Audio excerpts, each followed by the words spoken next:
Questa fontana non stava qua, belli miei saluti a voi, la fontana della Sellaria. Beh, per quanti non la conoscono, vengo e mi spiego. Questa fontana, oggi collocata in piazzetta del Grande Archivio, in pratica siamo in prossimità del corso Umberto I, via Duomo, San Biagio dei Librai, proprio a ridosso dell'archivio storico appunto. E la spostarono nel 1903. Ma perché?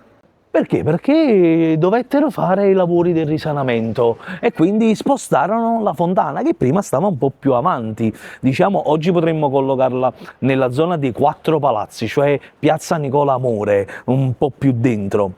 Durante i lavori del risanamento spostarono la fontana portandola qui. Ma perché è stata costruita? Per arrivare alla costruzione c'è un antefatto, quella della rivolta del popolo del 1647. Quella capeggiata da Masaniello. E ho capito, ma perché è stata costruita?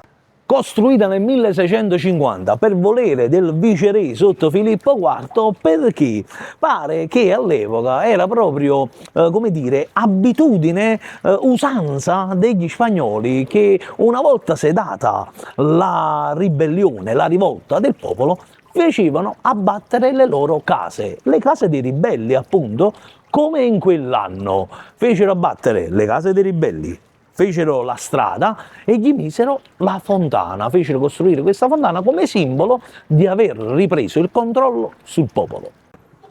Belli miei, per quanti non la conoscevano, spero di avervi dato una chicca. Per quanti la conoscono, beh, chi più ne sa, più ne metta nei commenti, così arricchiamo la conoscenza.